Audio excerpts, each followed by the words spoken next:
Today I'm going to be doing a quick review on the Flame King Tankless water heater. Here I'm installing it with a permanent setup inside of a tiny home. One of the biggest challenges that came to me was the fact that these use GBP fittings instead of MPT.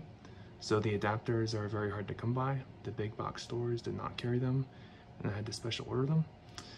Another issue I've run into is that if you try to install this in a permanent context, the propane tank will leak over time, so you have to be sure to turn it off after every use or propane will leak out.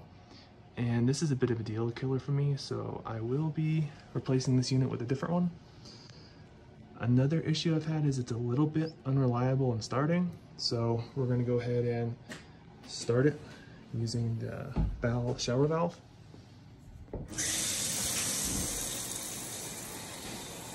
So here we have it activated and warming the water. The water temperature dial is pretty sensitive. It maxes out at about 120, but it's pretty easy to hit that. Just moving it up a little bit and it'll cap out at 120 almost immediately.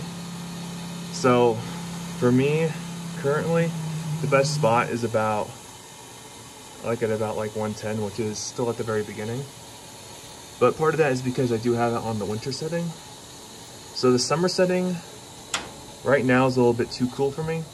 So if I turn it to summer, the temperature drops down and I found it hovers about around 90 degrees. So that one's a little too cool for me currently. So I'll go ahead and turn off the shower. And the unit turns off. Initially I was having some issues getting to activate with the shower valve, and I had to resort to using a valve that came before it. So I was using this valve over here, turn it on and off. That seemed to help it activate better. So that concludes my quick review of the Flame King Tankless water heater.